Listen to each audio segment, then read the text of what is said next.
Get her out of my unit, now!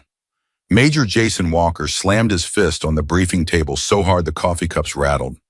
He snatched Emily Carter's personnel file, held it up in front of every soldier in the room, and dropped it deliberately onto the floor at her feet. I don't take orders from politicians sitting behind desks. I take care of my men. And my men deserve a real sniper, not a woman who's never had a bullet fly past her head. Emily looked down at her file on the floor. Then she looked up at him. She did not raise her voice. She did not move. She simply said, "Are you finished?" The room went absolutely silent. Nobody laughed this time. If you're watching right now, please subscribe to our channel, hit the notification bell, and follow this story all the way to the end. And drop a comment telling me what city you're watching from. I want to see how far this story has traveled. Now let's go back to the beginning, because the woman they laughed at was about to become the only reason any of them made it home alive. The morning Emily Carter arrived at Raven Team's forward operating base in Colorado, it was still dark outside, 4:30 in the morning. Most of the base was still quiet. A few sentries walked their routes. The mess hall lights were beginning to flicker on. The mountains surrounding the facility were invisible against the black sky, but Emily knew they were there. She had memorized the topography before she ever stepped foot on the ground. She carried her own gear from the transport vehicle without asking for help. One duffel bag, one hard rifle case, one smaller case for optics and tools. She signed in the entry forms without conversation, found the barracks assigned to temporary personnel, and sat down on the edge of the bed. She did not unpack everything immediately. She opened her rifle case first. Her rifle was a Macmillan TAC 3338 chambered for .338 Lapua Magnum. It had a 30-inch barrel, a suppressor that she had fitted herself, and a scope that had been zeroed so precisely that the adjustments were measured in fractions of a millimeter. She had carried this rifle through training exercises across 6 different states. She knew every scratch on its surface, every tension point in its action, every way the trigger responded depending on the temperature of the air. She ran her hands along the barrel slowly. Not dramatically, just systematically, the way a surgeon checks their tools before going into an operating room. Then she set it down carefully, lay back on the cot, and spent the next 90 minutes staring at the ceiling, running through calculations. Wind drift at 800 meters with a 15-mile-per-hour crosswind from the northwest. Bullet drop at 950 meters at an elevation of 6,000 feet above sea level. The adjustment difference between a standing target and a moving target at various distances. She was still calculating when the base began to wake up around her. She heard voices outside, heavy boots on gravel, the sound of equipment being moved and checked and argued over. She heard names being called and orders being given, and the particular kind of controlled noise that happens when experienced soldiers are preparing for something serious. She got up, changed into her uniform, and walked toward the main operations building. That was when she first saw Raven Team assembled together. There were 11 of them, including Major Jason Walker, who was standing at the center of the group with the energy of a man who had been running operations since before some of his soldiers had graduated high school. Walker was 44 years old, broad across the shoulders, with a jaw that looked like it had been carved from something harder than bone. He had served in Afghanistan, Iraq, Syria, and 3 other locations that were not publicly acknowledged. He had the kind of battlefield record that made men follow him without needing to understand the plan. Beside Walker stood his most trusted sergeant, Mike Reynolds. Reynolds was 38, and he had the personality of someone who had decided a long time ago that the best way to handle tension was to make other people laugh. He was the kind of soldier who told stories about past missions with the ease of someone recounting a weekend fishing trip. He was also genuinely skilled. His record as a breacher and close quarters specialist was nearly without peer inside the unit. But skill did not stop him from forming opinions about people before he had any real information. When Emily walked into the room, Reynolds saw her before Walker did. He leaned toward the soldier next to him, a communications specialist named Danny Ortega, and said quietly enough that it was not quiet at all. "Is that our replacement sniper?" Ortega looked over, apparently. "She looks like she belongs in a university library." Several people within earshot turned to look. A few smiled. One younger soldier, a 26-year-old named Private First Class Thomas Briggs, actually laughed out loud before catching himself. Emily heard all of it. She walked to the briefing table, set her folder down, and opened it. She did not look up. She did not respond. She did not change her expression. This somehow made Reynolds more curious than anything else she could have done. He watched her for a moment and then walked over, crossing the room with his characteristic confidence, the kind of confidence that came from knowing that in nearly every room he had ever entered, he was one of the most capable people present. He stopped across the table from her and looked at the pages she was studying. "Topographic maps," he said. "Yes," Emily said. "You've already been through those 3 times since last night." Reynolds tilted his head. "What do you see in them?" Emily looked up for the first time. Her eyes were steady, not challenging, not trying to prove anything, just level and clear the way someone's eyes look when they are operating completely without anxiety. "I see a valley approach that the initial route plan underestimates," she said. "The elevation change between grid reference Charlie 7 and the northeastern ridgeline is steeper than the satellite images suggest. If anyone needs to reposition quickly, the timing calculations in the current plan are off by roughly 4 minutes." Reynolds stared at her. 4 minutes is a long time to be in the wrong place, she added, and then looked back at her papers. Reynolds stood there for another 3 seconds, which was unusual for him because he almost never went 3 consecutive seconds without saying something. Then he walked back to where Ortega was standing. "She memorized the topography," he said quietly. "So," Ortega said. Reynolds did not answer right away. He watched Emily for another moment, and something moved behind his eyes that was not quite respect and not quite dismissal. It was the uncomfortable middle space between both things, the kind of space that forms when you have already decided what to think about someone, and they give you a reason to wonder if you were wrong. He decided in that moment to maintain his original position. It was easier. "Probably memorized it to make an impression," he said. "Book smart, that's different from combat smart." Ortega nodded because Ortega generally agreed with whatever Reynolds said. And then Major Walker walked to the front of the room and the briefing began. The mission briefing lasted 2 hours and 14 minutes. Walker outlined the situation in the methodical, precise way that had made him one of the most effective operational commanders in the entire special operations structure. A domestic terrorist organization known internally by the task force as Sentinel Group had been operating in the Montana wilderness for the past 18 months. They were well-funded, well-armed, and had demonstrated a sophistication in their operations that set them apart from most domestic extremist groups. 3 federal agents working undercover had been captured 9 days ago. The intelligence community believed the agents were alive, but the window for a successful rescue was closing. The compound where the agents were believed to be held was located in a remote area north of Helena in a section of the mountains where terrain made conventional approach routes extremely difficult. There were 2 primary access points and several possible secondary routes. Aerial insertion was compromised by a sophisticated radar detection system that Sentinel Group had acquired, origin unknown.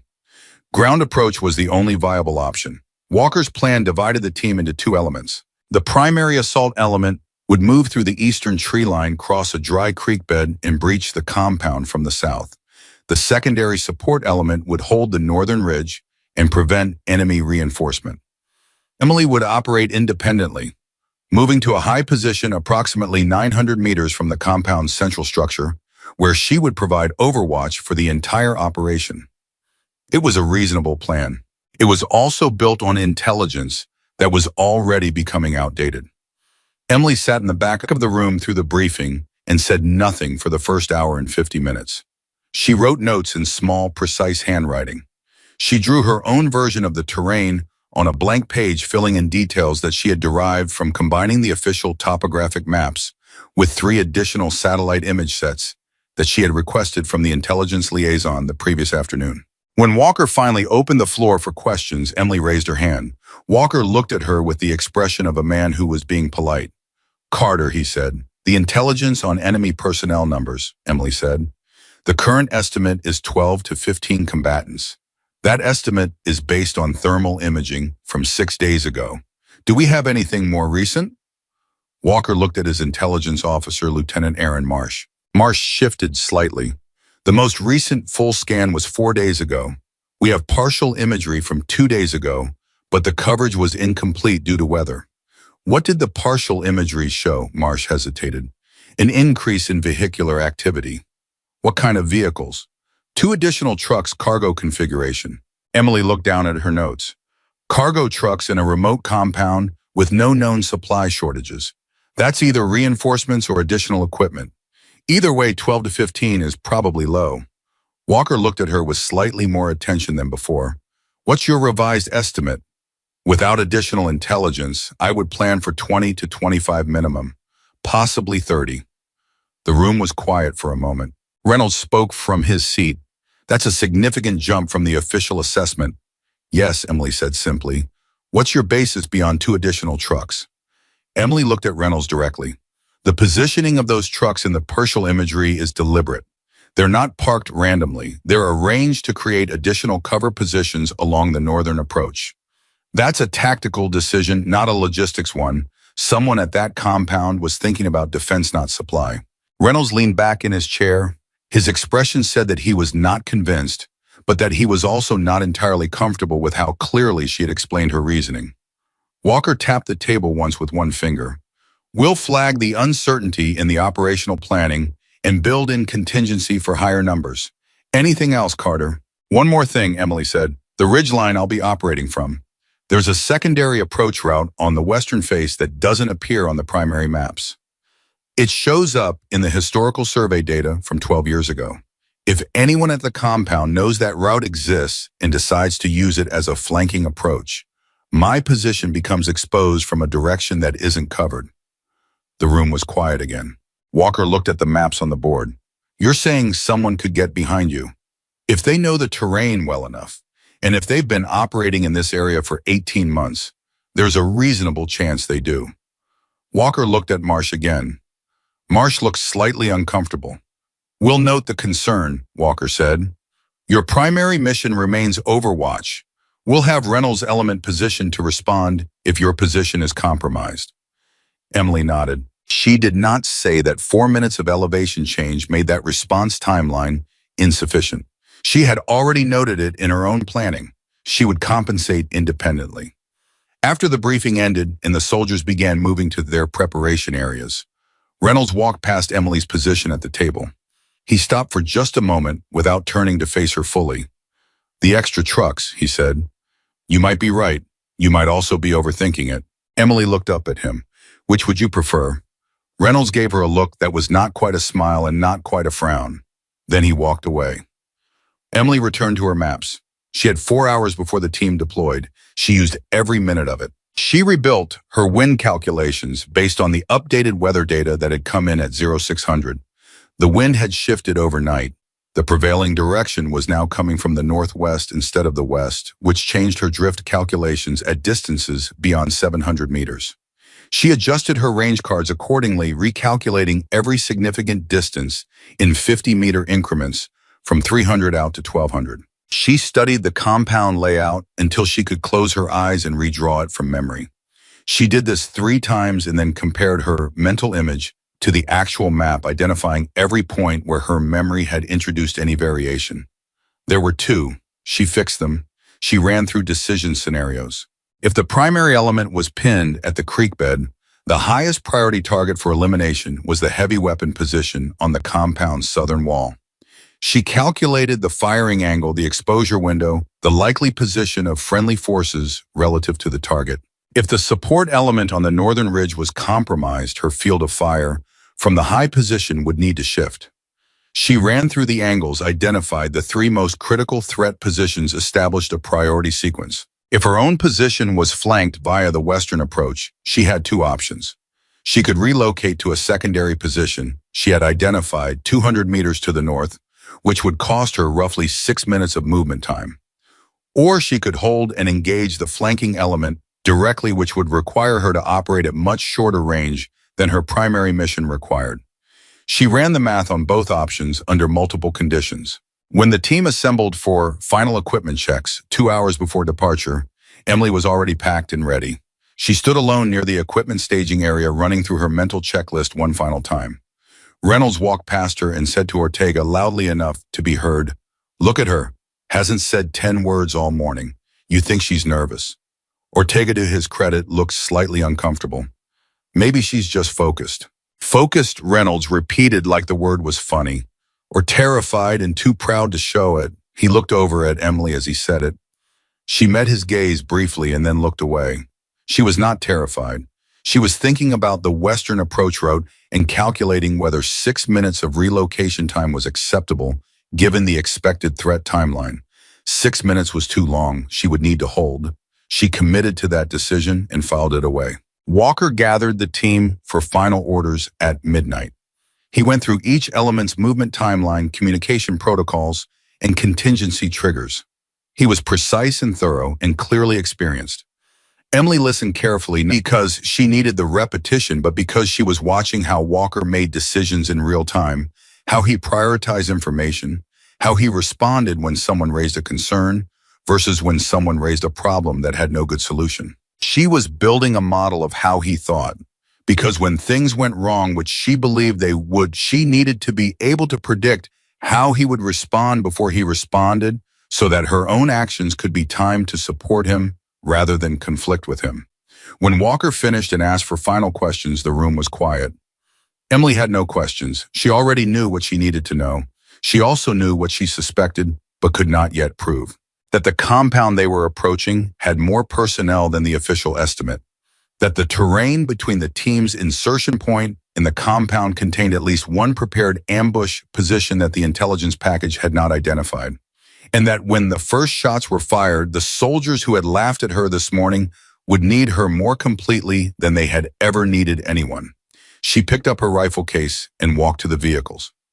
Nobody held the door for her. She held it for herself. The convoy moved out through the darkness at 0130, and the mountains swallowed them whole, and somewhere ahead in the wilderness that nobody had fully mapped and nobody truly understood, a group of men who had been waiting and preparing for 18 months were doing exactly what Emily Carter had predicted. They were waiting. They were ready. And they had no idea that the thing they had not planned for was the quiet woman with the rifle who had spent the last 16 hours thinking about nothing except how to keep people alive in every possible version of what was coming next. Reynolds sat in the vehicle ahead of hers. At one point, he turned to look back through the rear window at the darkened vehicle behind him where Emily was sitting. He could barely see her. She was sitting still, eyes forward, hands resting on her knees. Not anxious, not restless, just still. It bothered him more than he wanted to admit, and he turned back around and tried to go over his own task in his mind. But he kept coming back to the image of her at the briefing table, looking at those maps with the kind of focus that he usually only saw in people who had been in very bad situations before. He wondered, not for the first time that night, if he had miscalculated something.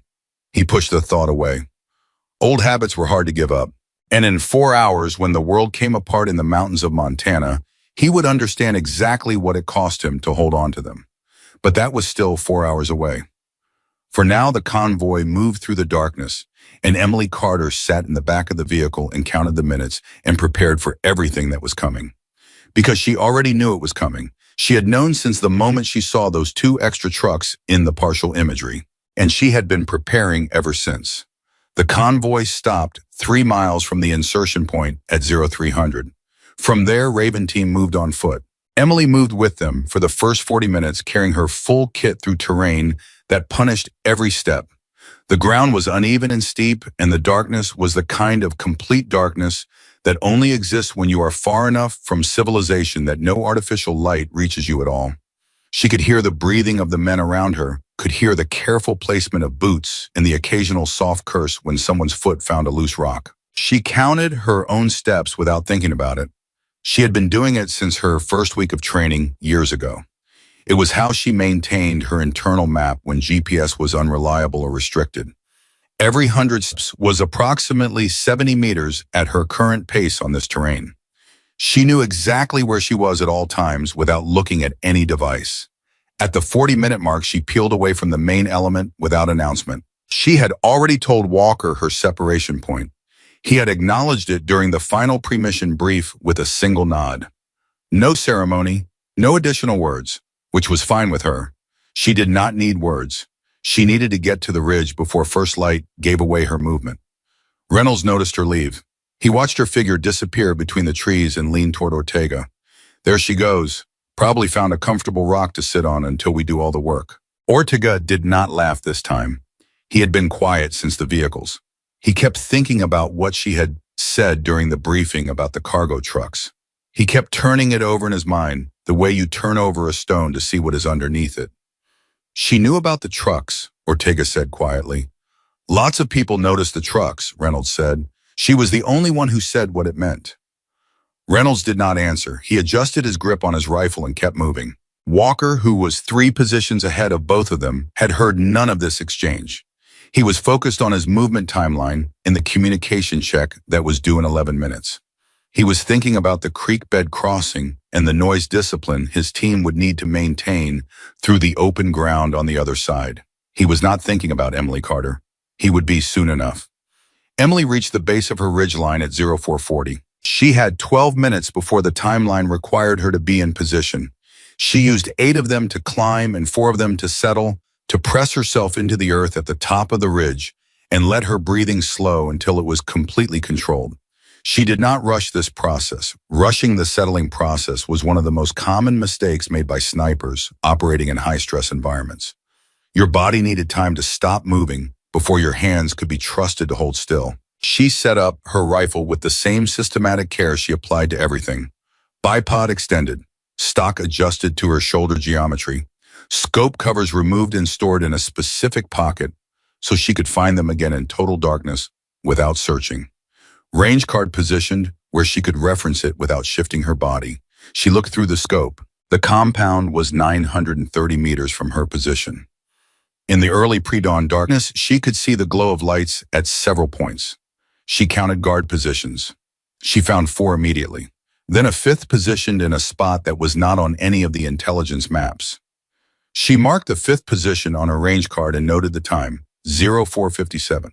A guard in an unmapped position meant the compound's defensive layout had been modified since the intelligence was collected. Modified defensive layouts meant planning. Planning meant awareness of threat. Awareness of threat meant they were expecting something. She keyed her radio. Overwatch to actual. I have a 5th guard position not on the map. Eastern wall, northern corner. Flagging it now. Walker's voice came back low and controlled. Copy that, noted. 30 seconds of silence. Then Reynolds' voice, not directed at her, but audible through the open channel because he had not fully suppressed his transmission. Of course, she's already found something to report. Emily heard it. She did not respond to it. She kept counting. By 0515, she had identified 7 guard positions. The official intelligence had predicted 4. She keyed her radio again. Overwatch to actual. Guard count is now 7 confirmed. Likely more on the far side of the structure from my angle. Revised minimum estimate 22 to 28 personnel. A longer silence this time. Walker's voice still controlled, but with a new texture in it. You're confident in that number. I'm confident in the minimum. The actual number could be higher. Another pause. Maintain position. We're 2 hours from breach. Understood. She went back to watching. She did not know that 600 meters to her northeast on the western approach route, she had flagged in the briefing as a vulnerability. 3 men were already moving into position. They had been in position since midnight. They knew the ridge. They had scouted it 2 weeks ago when Sentinel Group's intelligence network had picked up the first signals of federal task force activity in the region. They were waiting for exactly what was about to happen, and they were very, very patient. At 0540, Walker led the primary assault element to the edge of the dry creek bed. He looked across the open ground between the creek and the compound's southern perimeter. It was 180 meters of exposure. In the growing pre-dawn light, it felt longer. He checked his watch. 43 minutes until the planned breach window, when the guard rotation cycle would theoretically leave the southern approach momentarily undermanned. He checked in with his elements. Reynolds confirmed the support element was in position on the northern ridge. Emily confirmed Overwatch was active. Everything was on schedule. Walker allowed himself one breath of something close to confidence. It lasted approximately 90 seconds. Because at 0542, the forest behind Raven Team's primary assault element lit up with the sound of a single gunshot. Not from the compound, from behind them. Walker spun. Contact, rear everyone down.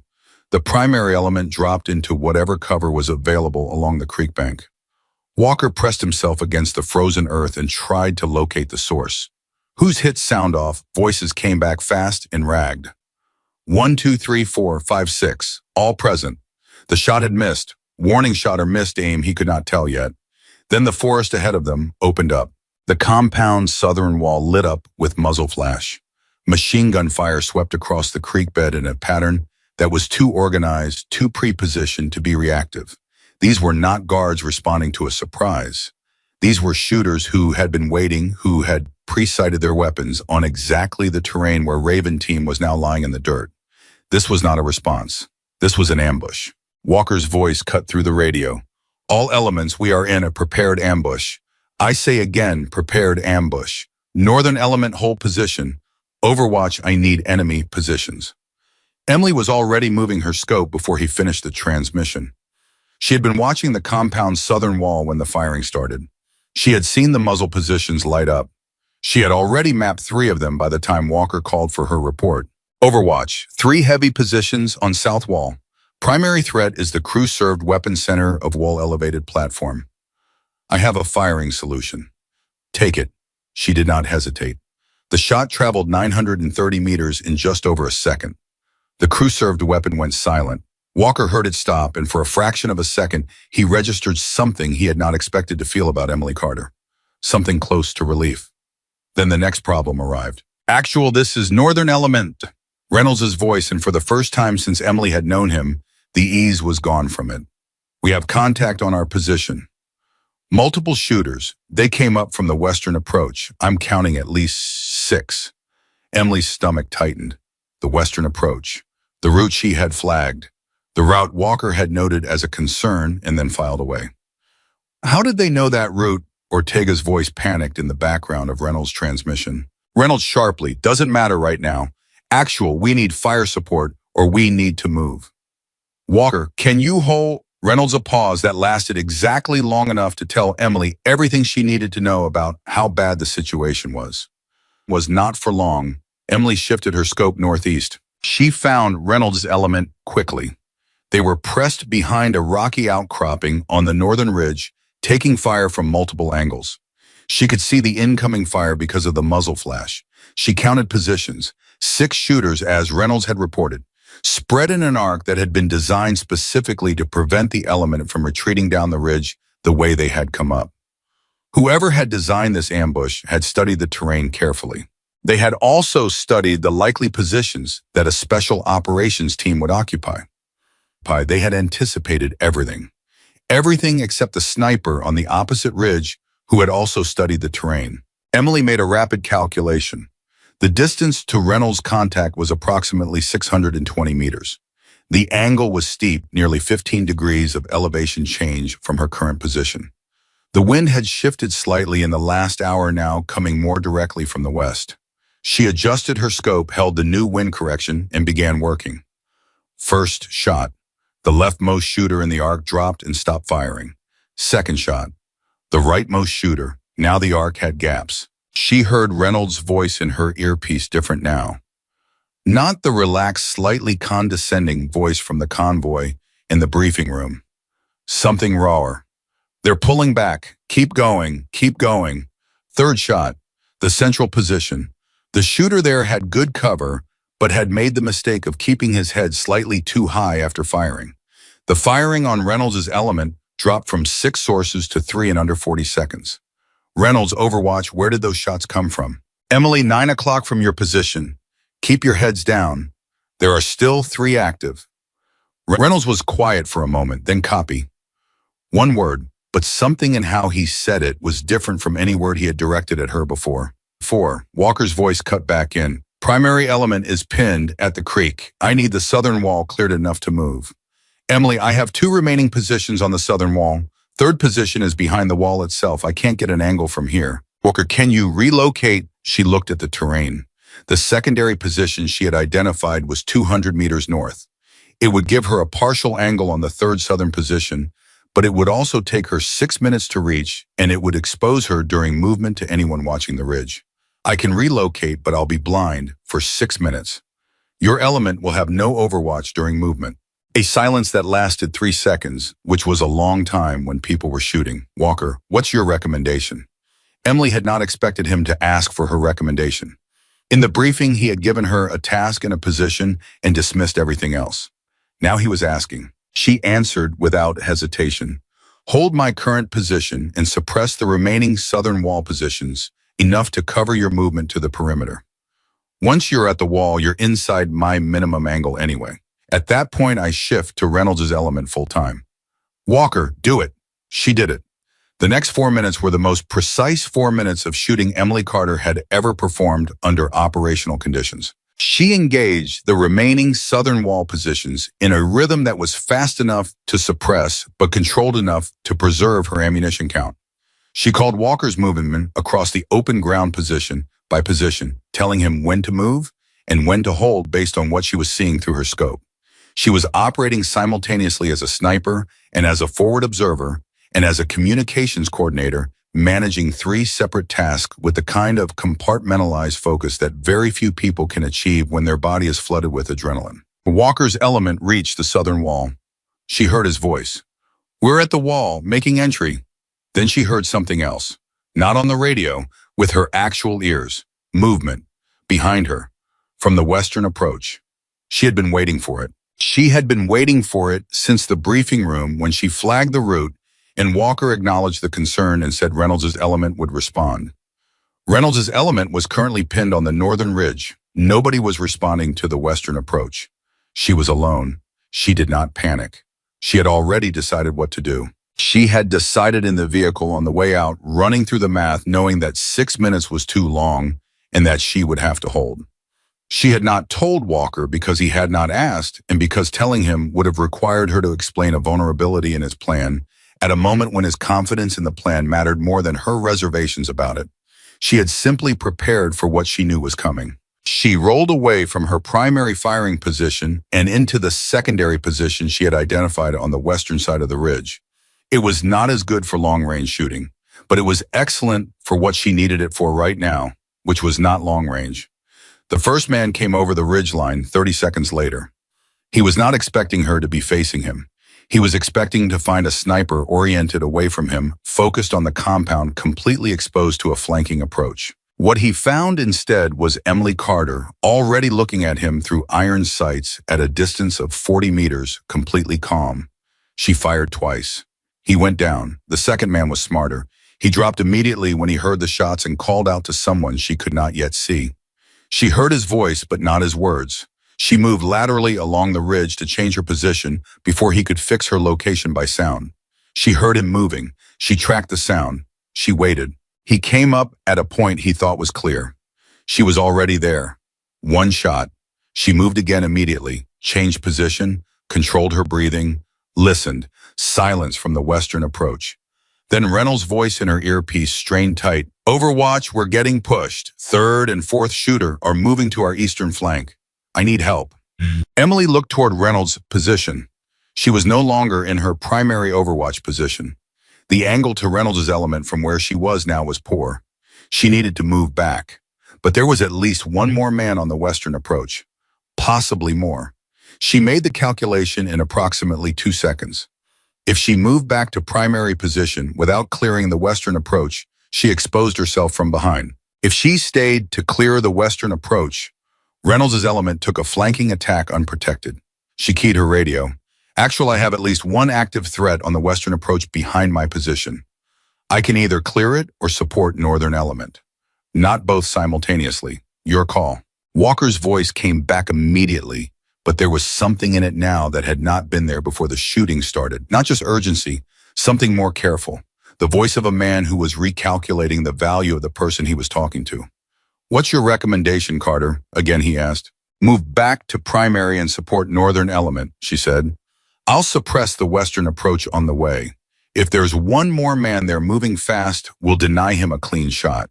If there are more than one, we have a bigger problem either way, and northern element is the more immediate priority. A beat. Take it. She moved. Fast, low. Not reckless, but without hesitation, because hesitation in movement was as dangerous as the wrong decision. She suppressed the western approach with 2 shots as she moved, not expecting to hit anything, only to force anyone there to keep their heads down while she repositioned. She reached the primary position in under 90 seconds.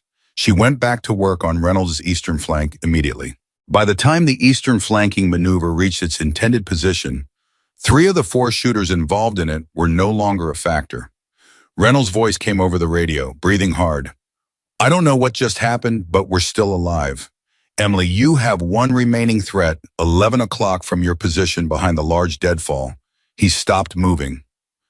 Waiting you out. Reynolds, can you take him, Emily? Not from here. The deadfall's blocking my angle. A pause. Then Reynolds quietly, almost to himself, but into an open mic. All right, I'll go get him myself. Ortega, Sarge, that's open ground. Reynolds, Carter, if I move left to the boulder, does that give you an angle? Emily looked through her scope, ran the geometry. Yes, 7 meters left. Move fast. How fast? 4 seconds, don't stop. Another pause, longer this time. She could hear Reynolds breathing through the transmission. She could hear him making a decision that he would not have needed anyone's guidance to make 6 hours ago, and that he was now making with her direction because he had run out of alternatives, and possibly, just possibly, because some part of him had started to trust that she knew what she was doing. Okay, Reynolds said, on your mark. She watched the deadfall through her scope. She found the shooter's position. She could not see him, but she could see where he was from, the pattern of his fire and the direction of his exposure. She knew where his head was going to be. 3, she said. 2. 1. Move. Reynolds moved. The shooter behind the deadfall shifted to track him. Emily fired. Reynolds reached the boulder. The threat behind the deadfall was eliminated. Reynolds pressed himself against the boulder, breathing in ragged pulls. He looked across the ridge to where Emily's position was 900 meters away and invisible to him. He could not see her. He could not see anything except the mountain and the trees and the early gray light that was beginning to come up over the peaks. He keyed his radio. He opened his mouth. He closed it again. He tried a second time. Carter, he said. Yes, she said. A silence that lasted almost 4 seconds, which for Reynolds was an eternity. I've got nothing, he said. I've got absolutely nothing right now. Emily looked through her scope at the compound below where Walker's element was working through the structure, where the sounds of the operation were changing from engagement to clearance, where the entire dynamic of the mission was shifting from desperate survival to controlled execution. She did not say anything profound. She did not deliver a speech about being underestimated or about proving herself or about what this moment meant. She said, keep your head down until Walker confirms the compound is clear. You still have potential threats in the tree line at your 3 o'clock. Reynolds laughed. It was a short sound, slightly broken, the laugh of a man who does not know exactly what he is feeling, but knows it is a great deal of something. Copy, he said, and then he did exactly what she told him to do. Because at 06:53 on a Tuesday morning in the mountains of Montana, with his hands still shaking and his heart still hammering against his ribs, Sergeant Mike Reynolds finally understood something that he should have understood the moment he walked across the briefing room and looked at the quiet woman studying maps she had already memorized. She was not there to impress him. She was not there to win an argument. She was not there to prove that she belonged. She was there because when everything fell apart and the plan became worthless and the enemy was everywhere, and the margin between alive and dead had compressed to the width of a single second, there was one person on that entire operation who had already thought through every version of this nightmare and prepared for all of them. And that person had never once raised her voice. Walker's transmission came through at 0704. Compound is clear. 3 federal agents recovered. All alive. All elements consolidate on my position. The radio filled with voices, confirmations, acknowledgments, the particular compressed relief of soldiers who have made it through something they were not certain they would make it through. Emily heard all of it. She started breaking down her position. Methodical, systematic, bipod retracted, scope covers replaced, ammunition count logged. She noted the time of each significant event in her mission log with the same precise handwriting she had used on her range cards. She did not celebrate. She was already thinking about the debrief, about what the after-action report needed to contain, about the intelligence failures that had allowed a prepared ambush to reach this level before it was detected, about the Western approach route that needed to be in every future intelligence package covering this type of terrain. She was thinking about the next thing, because the mission was not over until everyone was safely extracted, and extraction had its own risks, and she had not yet released herself from the responsibility of thinking about all of them. She picked up her rifle. She began moving toward consolidation. The mountain was quiet now in the particular way that mountains go quiet after violence, as though the land itself is absorbing what has happened and deciding what to make of it. Emily Carter walked through it without looking back at the position where she had held alone against the Western approach, where she had made the calculations and the decisions that nobody had asked her to make, because nobody had believed she would need to make them.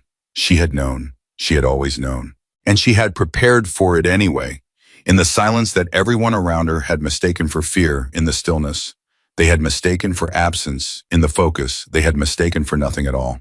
Ahead of her, the team was gathering. And for the first time since she had arrived at that forward operating base in Colorado and signed her name at the entry point and carried her own gear without asking for help, Emily Carter was walking toward a group of people who were going to look at her differently than they had the last time she had stood in front of them. She could feel it from 200 meters away. She kept walking, same pace, same expression. The mountain behind her held every secret of what she had done there, and it told no one. It did not need to. The team had been there. They already knew. Emily reached the consolidation point at 0722. She came in from the northeast, moving at a steady pace, rifle slung, gear intact. She looked exactly the way she had looked when she left the convoy 4 hours earlier. Same posture, same expression, same deliberate economy of movement that some people read as coldness and others read as control. The team was already gathered when she arrived. 11 soldiers, 3 recovered federal agents, and 1 major who was standing at the center of it all with his helmet in his hands and an expression on his face that Emily had not seen from him before. Not during the briefing, not during the mission, not even in the worst moments of the ambush, when his voice had gone tight with urgency over the radio. Walker looked tired in a way that had nothing to do with the hours he had been awake. He looked like a man who had been carrying a certainty for a long time and had just set it down and found out how heavy it actually was. He saw Emily approach. He watched her cross the last 30 meters of open ground. He did not look away. Reynolds was seated on a rock to Walker's left, elbows on his knees, looking at the ground between his boots. He had his rifle across his thighs and his hands were still. Not relaxed still, deliberately still, the way hands get when a person is working very hard to keep them from doing anything that might reveal how badly they are shaking. Ortega was next to him. Briggs was nearby, the young soldier who had laughed at Emily in the briefing room that first morning, and Briggs looked like someone had taken everything he understood about himself and rearranged it while he was not paying attention. The 3 federal agents were sitting together wrapped in thermal blankets, all of them in various states of exhaustion and injury. 2 of them were watching Emily approach with expressions she recognized. She had seen that expression on people before, in training exercises and after-action reviews, the expression of someone who has witnessed something they did not entirely understand but knew was significant. The 3rd agent, a woman in her mid-40s with a bruise along her jaw and a cut above her eyebrow, was watching Emily with something more specific in her eyes. Something that looked like recognition, not personal recognition, the recognition of one professional seeing another. Emily stopped at the edge of the group. Nobody said anything for a moment. Then Walker spoke. "Carter," he said. "Sir," she said. Another silence. Shorter this time, but heavier. "Are you injured?" "No, sir." Walker nodded slowly. He turned his helmet over in his hands once, twice. He was not a man who fidgeted. The movement was telling. "You took contact on the western approach," he said. It was not a question. He had been monitoring the radio. He knew. "Yes, sir. 2 threats eliminated. Possibly a 3rd withdrew, but I could not confirm. While simultaneously supporting Northern Element." "Yes, sir." Walker looked at her for a long moment. The kind of look that does not have a clean category. Not admiration exactly. Not apology exactly. Something that lived in the difficult space between the two, where a person has to acknowledge that their judgment was wrong, without the comfort of being able to say they had no way of knowing. He had a way of knowing. He had chosen not to use it. "Good work," he said finally. 2 words. They were the right 2 words for the situation, delivered in the right tone, and Emily received them the way she received everything. Without theater, without visible emotion. A small nod, nothing more. But Reynolds heard those 2 words, and they hit him somewhere unexpected. Because he knew Walker. He had served under Walker for 6 years. He knew exactly how much it cost Walker to say those 2 words to someone he had spent the last 48 hours dismissing, and he knew that Walker would not have said them if he did not mean them completely. Reynolds looked up from the ground between his boots. He looked at Emily. She was not looking at him. She was already scanning the perimeter, running through the same automatic threat assessment she had been running since the mission began, because the mission was not over until extraction was complete, and extraction was not complete yet. Reynolds opened his mouth. He closed it. He tried again. Carter. She looked at him. I held her gaze for a moment and then looked away, which was unusual for Reynolds because he was not someone who looked away from things. He was someone who faced things directly and then made a joke about them. That was his mechanism. That was how he moved through the world. But there was no joke available for this. The Western approach, he said. You flagged it in the briefing. Yes. Walker noted it as a concern. Yes. And then we moved on. Yes, Emily said. Reynolds was quiet for a moment. How long did you know they were going to use it? Emily thought about the question, not because she did not have an answer, but because she wanted to give him the accurate one rather than the simple one. I suspected they would identify our Overwatch position and attempt a flanking approach. The Western route was the most viable option for that. I built it into my contingency planning before we left the base. Reynolds stared at her. Before we left. Yes. You prepared for it before we left. Yes. He was quiet for another moment. Then he said very quietly, almost to himself, and you didn't say anything. I said something in the briefing. Reynolds looked up at that. Something moved across his face, not anger. The opposite of anger. You flagged the route. Walker acknowledged it. And then you prepared for it anyway because you knew the response plan wasn't sufficient. Emily did not confirm or deny this directly. She simply held his gaze. Reynolds exhaled. It was a long exhale, the kind that carries something out of the body that has been sitting in there since before the person realized it was there. I made a mistake about you, he said. Emily looked at him steadily. You made an assumption. Assumptions are correctable. Reynolds gave a short sound that might have been a laugh in a different context. That's a generous way to put it. It's an accurate way to put it, she said. And then she went back to scanning the perimeter. The extraction helicopter arrived at 08:15. The 40-minute wait between consolidation and extraction was not comfortable. The team was positioned in a defensible perimeter, weapons out covering all approaches, because the ambush had demonstrated that Sentinel Group's intelligence about their operation was better than their own intelligence about Sentinel Group. That meant the possibility of a secondary contact during extraction could not be dismissed. Emily spent those 40 minutes doing what she always did. She watched, she calculated, she maintained a running assessment of every potential threat approach and updated it continuously as the light changed and visibility improved. At 0749, she detected movement in the tree line 200 meters to the south.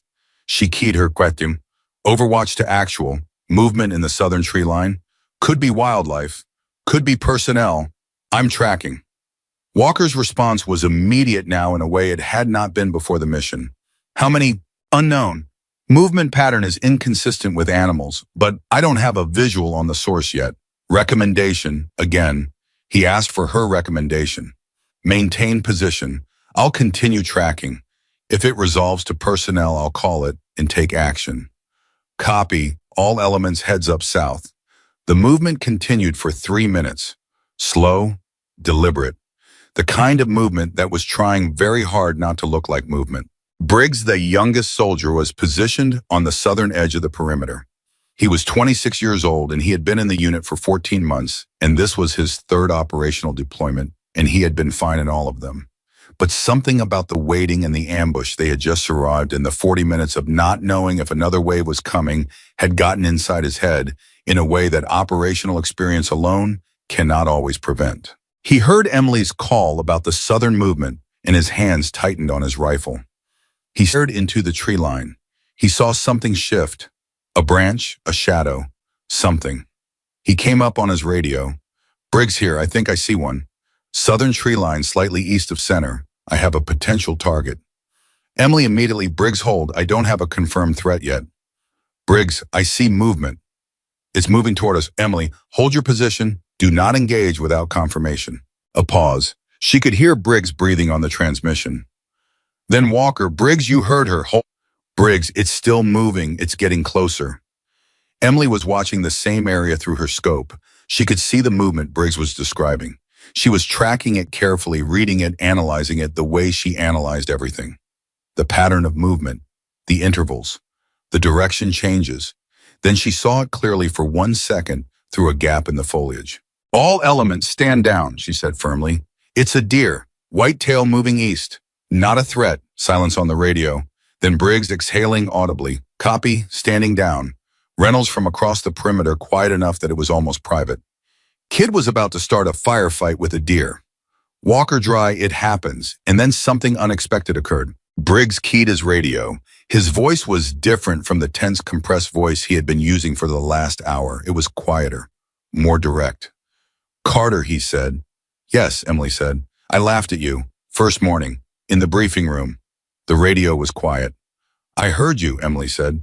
I know you heard me, Briggs said. That's why I'm saying it. Another silence. Longer. Forget it, Emily said. I don't think I should, Briggs said. I don't think forgetting it is the right response.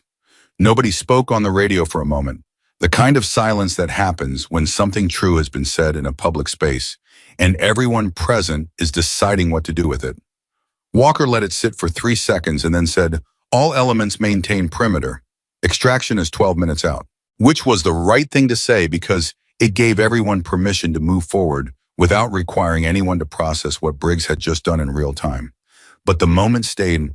It hung in the air over that perimeter the way moments do when they mean something that the people involved cannot yet fully articulate. The helicopter came in at 08:17, 2 minutes behind the original estimate. Emily watched the approach, tracked it, confirmed it was the correct aircraft by the tail marking she had memorized from the mission brief. She maintained her position until Walker ordered the consolidation movement toward the landing zone, and then she moved last, covering the withdrawal of the primary element from the rear. This was not something Walker had ordered. She had simply assessed that it was the correct tactical choice and done it. Walker noticed. He did not say anything about it until they were aboard the helicopter and the aircraft had lifted and the mountain below them was shrinking into the larger landscape that surrounded it all, of it turning small and abstract the way things do from altitude, so that the places where terrible things happen look from high enough up almost peaceful. Walker was seated across from Emily in the aircraft. The noise was significant and most conversation required the headset. He looked at her for a long moment before he put his headset on.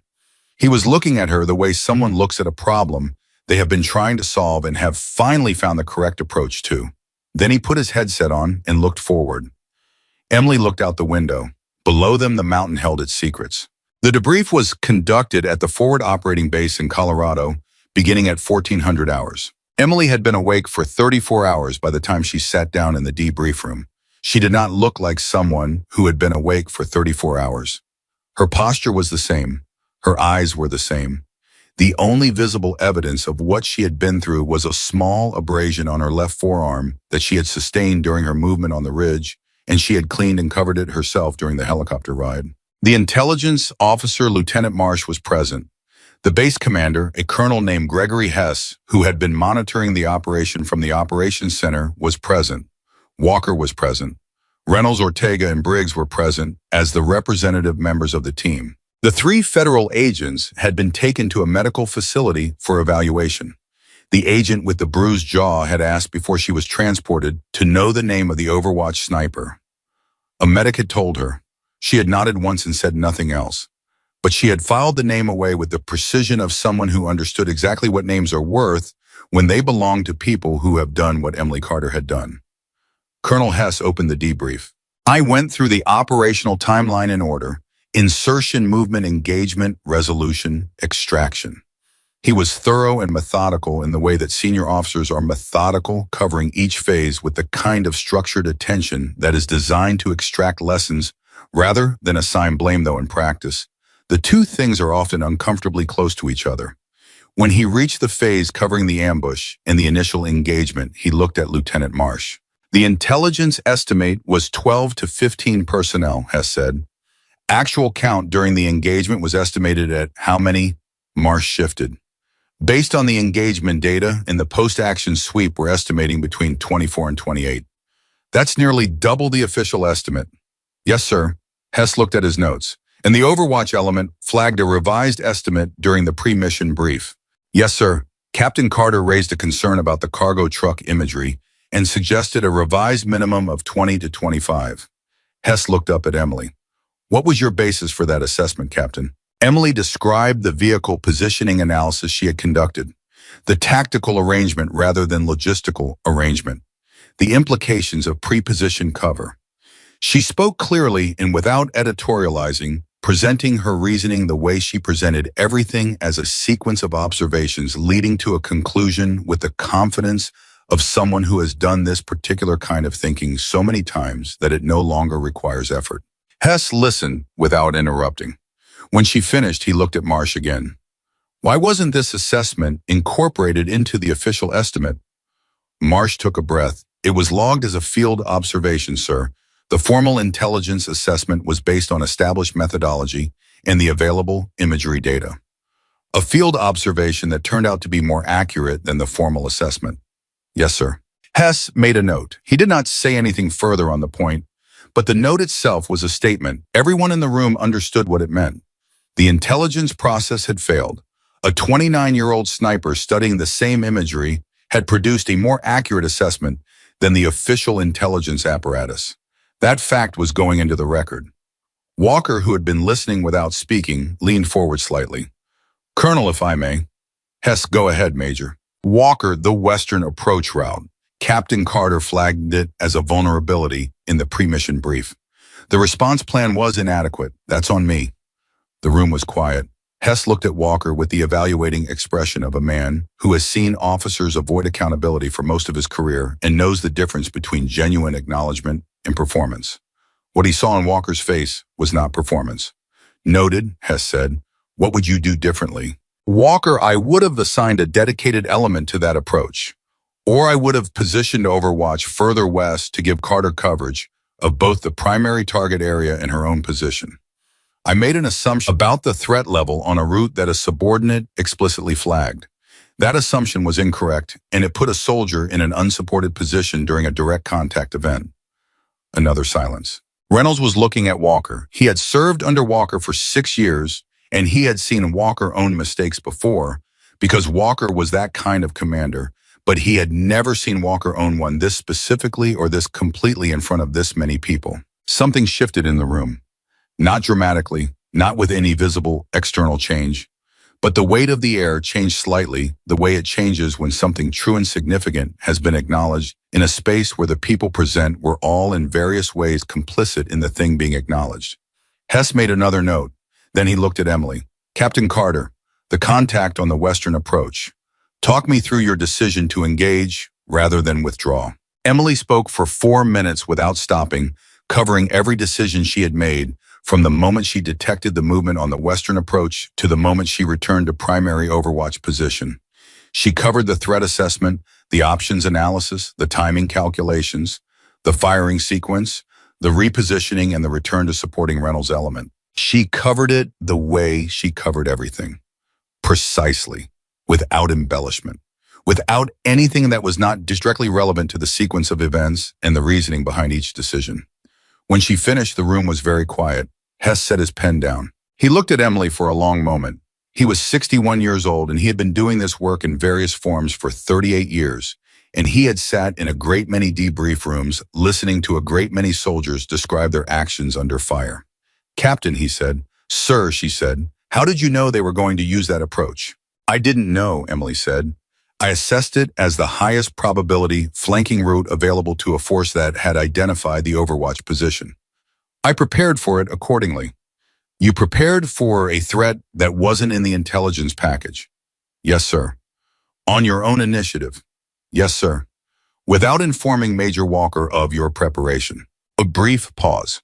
I flagged the route in the briefing, sir. Major Walker acknowledged it.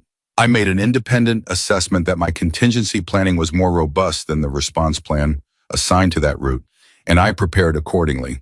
I did not communicate the full extent of my individual contingency planning because I assessed that doing so would require litigating a planning decision at a time when the team's confidence in the operational plan was a meaningful asset. Hess stared at her. Then he said very quietly, You protected the team's confidence in the plan while simultaneously preparing for the plan's failure. Emily held his gaze. Yes, sir. The room was silent for a long moment. Reynolds was looking at the table. His jaw was tight. He was thinking about every joke he had made, every dismissive comment, every moment in the last 48 hours, when he had looked at this woman and decided without any real evidence that she was less than she was. He was adding it up. The total was not comfortable. Hess picked up his pen again. He wrote something. He looked up. This debrief is going to generate several significant findings. The intelligence assessment failure, the response plan for secondary approach routes, and the operational performance of the Overwatch element. He looked directly at Emily as he said the last part, which is going to be documented in full. Emily nodded once. Hess continued. I'm also going to recommend a formal review of the integration protocols for field observations into official intelligence assessments. Because what happened today is not the first time a field operator's assessment has outperformed the official product, and it will not be the last, and we need a process that takes that seriously.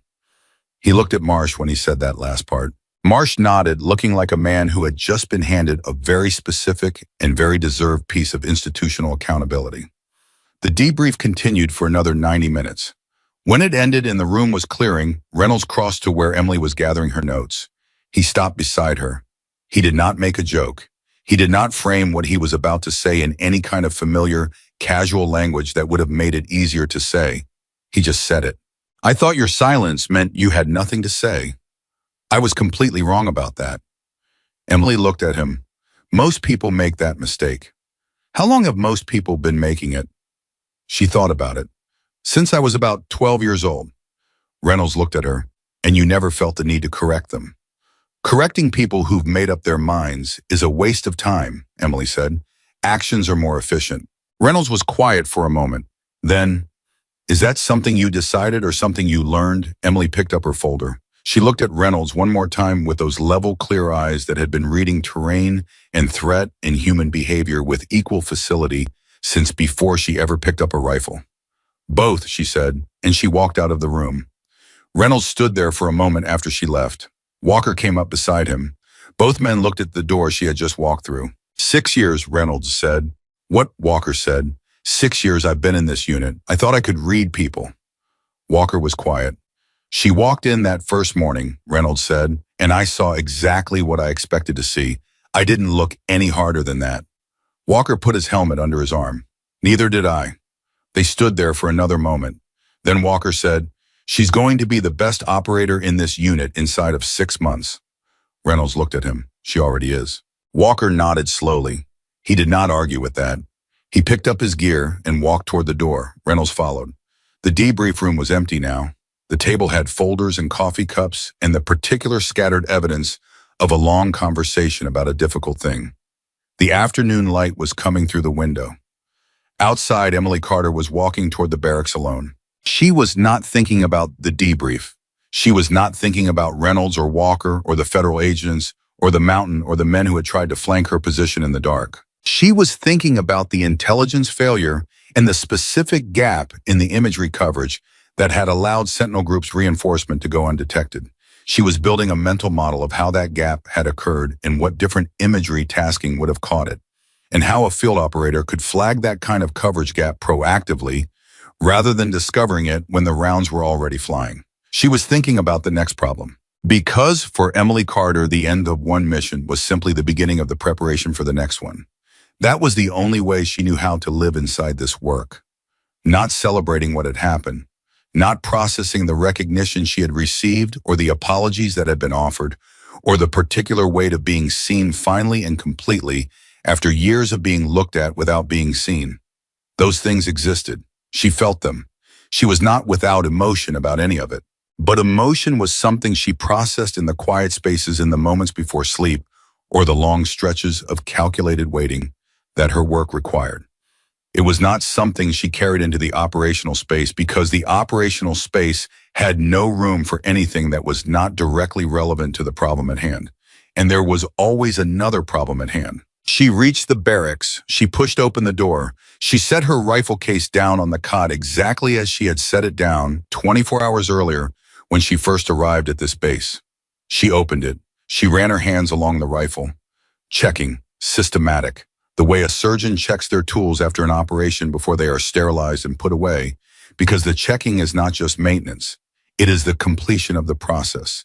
It is the closing of the loop. She worked in silence. Outside the base was beginning its normal afternoon rhythms. Voices, boots on gravel, equipment being moved and checked and argued over. She listened to all of it without being distracted by any of it. She cleaned her rifle. She thought about the next problem. And the day moved on around here, and the mountain in Montana held its silence. And in an operations center somewhere, a colonel named Hess was writing a report that would carry Emily Carter's name into rooms she had not yet entered, before people who had not yet formed an opinion of her, where the whole sequence would eventually begin again. New team, new assumptions, new silences that would be mistaken for weakness. She had prepared for that too. She had always been preparing for that. It was the longest mission she had ever run, and it had no end date, and she had accepted that a long time ago with the same clarity with which she accepted everything else. She finished cleaning her rifle. She set it down carefully. She lay back on the cot and stared at the ceiling, and after a moment, for the first time since she had walked into the briefing room and found her personnel file on the floor, Emily Carter closed her eyes. She slept for 6 hours. Not because 6 hours was enough. 6 hours was never enough after an operation of that intensity, but 6 hours was what the timeline allowed before the follow-up intelligence briefing that Colonel Hess had scheduled for 1900, and Emily Carter did not waste time lying awake when there was nothing productive to do with the wakefulness. She woke at 18:30 without an alarm. She sat up. She ran through the previous day in her mind the way she always did after an operation, not emotionally but analytically, moving through each decision point and asking herself the same question she asked after every mission. Not whether she had done well. That was a question for other people. The question she asked herself was whether she had done everything she could have done. Whether there was a decision, any decision that could have been made differently and produced a better outcome for the people depending on her. She found two. The first was the timing of her repositioning during the Western approach contact. She had moved back to primary overwatch position in 90 seconds, which she had assessed as acceptable at the time. Reviewing it now, she believes she could have moved in 70 seconds if she had taken a different route across the ridge. 70 versus 90 was 20 seconds. 20 seconds was enough time for Reynolds' eastern flank situation to have deteriorated significantly.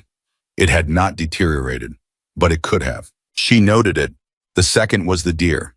She had identified the deer in the southern tree line and called it correctly, but she had taken 11 seconds to make the call after she had sufficient visual information to make it.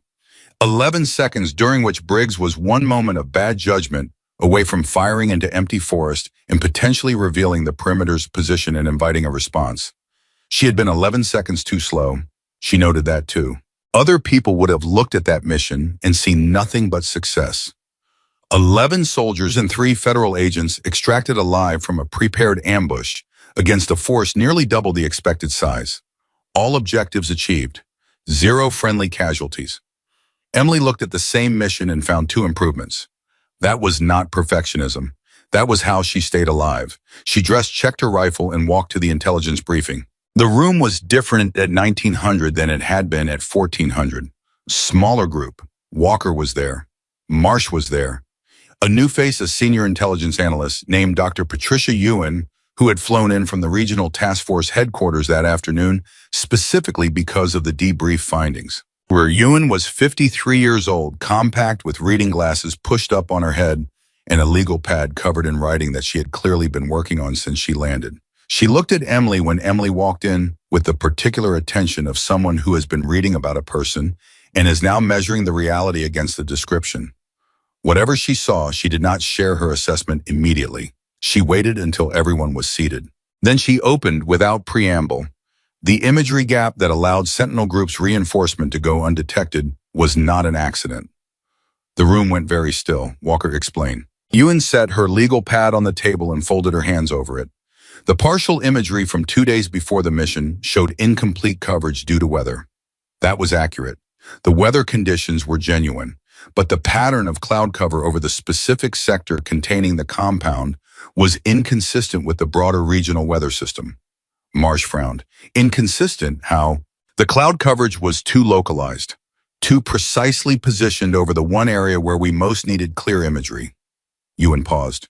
We are currently assessing the possibility that Sentinel Group has access to weather modification capabilities, or more likely that they have an intelligence source inside the tasking process who help them understand when and where our imagery assets would be blind. The silence that followed this was a different quality of silence from anything that had come before in that room. Walker spoke first and his voice was very controlled. You're saying they knew we were coming. We're saying they may have had help knowing we were coming. Yes. Emily had been listening without speaking. Now she said, that would explain the prepared ambush positions. Ewan looked at her. Yes. It would also explain the additional personnel, Emily continued. If they had advance warning substantial enough to pre-position a flanking element on the western approach, they had at least 72 hours of preparation time. The cargo trucks would be consistent with that timeline. Ewan picked up her pen. Walk me through your analysis of the cargo trucks. Emily did, the same analysis she had delivered in the pre-mission briefing and again in the debrief. But this time Ewan stopped her twice to ask specific follow-up questions, technical questions, questions about methodology and confidence levels, and the specific imagery characteristics that had informed the assessment. Emily answered all of them without hesitation. When she finished, Ewan looked at Marsh with an expression that was not unkind but was extremely direct. She derived the correct threat assessment from the same imagery package that produced your official estimate. Marsh, her methodology was non-standard. Ewan, her methodology was correct. Another silence. Walker, what does the internal source assessment mean for ongoing operations? Ewan, it means we have a security problem that predates yesterday's mission. It means any operation that has been planned using the compromised tasking process needs to be reviewed. And it means the 3 federal agents that were recovered yesterday may have been taken specifically to draw a response that Sentinel Group could then exploit. Walker went very still. They wanted us to come. Ewan, it's a working hypothesis. We're treating it seriously. Walker looked at his hands on the table for a moment. Then he looked up at Emily. You said in the briefing that the intelligence felt outdated. Emily, I said the estimate was based on imagery from 6 days prior, and that the cargo truck activity suggested it was already inaccurate. Walker, did you think it might be deliberately compromised? Emily was quiet for a moment. I thought the gap was suspicious. I didn't have a mechanism to explain it. Deliberate compromise was one possibility among several. Walker stared at her. You considered it. I considered several explanations for the gap. Deliberate compromise was not the most probable one with the information I had at the time, so I didn't weight it heavily in my planning. I weighted it enough to plan for a worse situation than the official estimate suggested. Walker sat back in his chair. He looked at the ceiling briefly, the way someone looks at the ceiling when they are processing something that is larger than what they expected to be processing that evening. Then he looked at Ewan. What do you need from us? I need full operational documentation from the planning phase forward. Every intelligence product that was used, every field assessment that was generated but not incorporated into the official product. She paused. I'm particularly interested in Captain Carter's pre-mission analysis. Emily, I can provide my full range cards, planning notes, and the additional satellite imagery analysis I requested from the intelligence liaison the night before the mission. Ewan looked at her sharply. You requested additional imagery. Yes, 3 supplementary sets from different angles.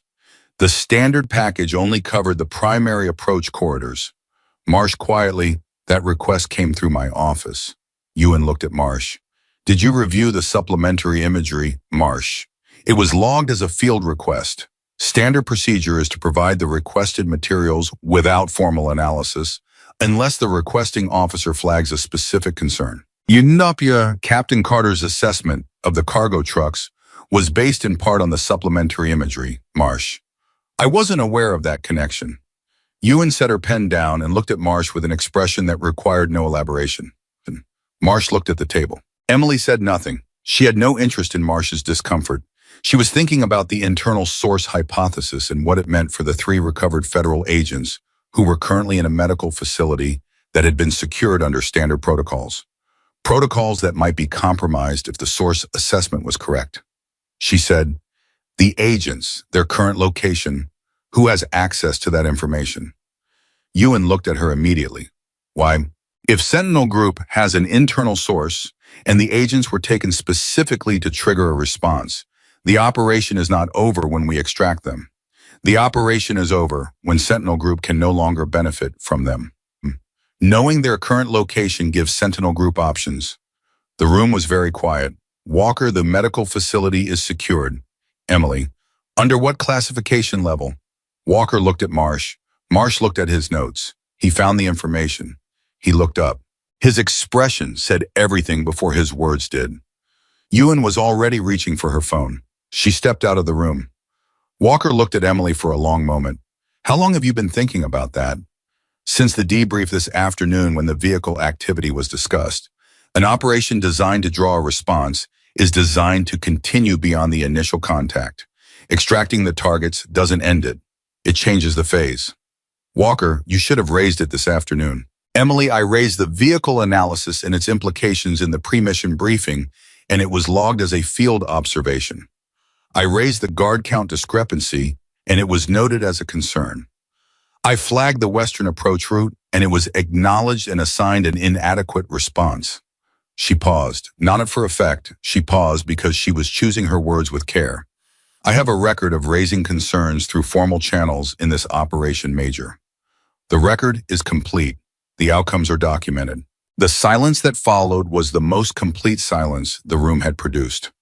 Walker did not flinch from it. He held Emily's gaze and he accepted what she had just said because it was accurate, and he was the kind of man who accepted accurate things even when they were difficult. You're right, he said. 3 words. Quieter than the 2 words he had said that morning. Heavier. I'll raise the agent security question myself, he said, directly and immediately. What else? Emily, the planning documentation for this operation needs to be reviewed before it's shared with anyone outside this room. If the source assessment is correct, any documentation that reveals how our intelligence was being interpreted could help Sentinel Group understand what we know and what we don't. Walker agreed. What else? Emily, the supplementary imagery I requested. I'd like to know if the request itself was visible to the potential source. If it was, they may have known that someone was looking more carefully than the standard package suggested. Walker looked at Marsh again. Marsh nodded slowly, understanding that he had just been assigned a task that was going to require him to examine his own office's records for evidence of a security compromise. The door opened and Ewan came back in. She stood at the head of the table. Her expression was controlled, but something behind it was not. The medical facility security classification, she said. It was filed at a level that was accessible to the compromised tasking process. We're moving the agents now. Walker was already standing. He looked at Emily. Good call. Emily, it was a logical extension of the vehicle analysis. Walker, it was a call that nobody else in this room made. He held her gaze for one more moment. Then he moved. The next 2 hours were controlled urgency. Walker coordinated the security transfer of the 3 agents through channels that Ewan had cleared as uncompromised. Emily remained in the operations room, working through her supplementary imagery analysis with Ewan's team, walking 2 junior analysts through the methodology she had used to derive the threat assessment from the cargo vehicle positioning. The junior analysts were both good. They were trained and careful, and they understood imagery analysis. But as Emily walked them through the sequence of observations that had led to her assessment, she could see in their expressions the particular kind of recalibration that happens when someone trained in one methodology encounters a practitioner operating from a more integrated approach. One of them, a young woman named Specialist Torres, stopped Emily at a certain point and said, "You were treating the vehicle positioning as tactical data rather than logistical data from the beginning." "Yes," Emily said. "The standard methodology would have categorized it as logistical by default." "The standard methodology would have been wrong by default," Emily said, not unkindly, directly. Torres looked at the imagery and then back at Emily. "How did you know to look at it differently?" "Because I asked myself what I would do if I were them," Emily said. "And then I asked myself what the vehicles would look like if my answer was correct." Torres was quiet for a moment. "That's not in the analytical framework." "No," Emily said, "it isn't." Torres wrote something in her notes. At 2200, Walker came back into the operations room. He looked more settled than he had 2 hours earlier, the particular settling that comes when an urgent problem has been addressed and you can allow yourself to breathe again. And he stopped beside Emily. Agents are secure, he said. New location, clean channels only going forward.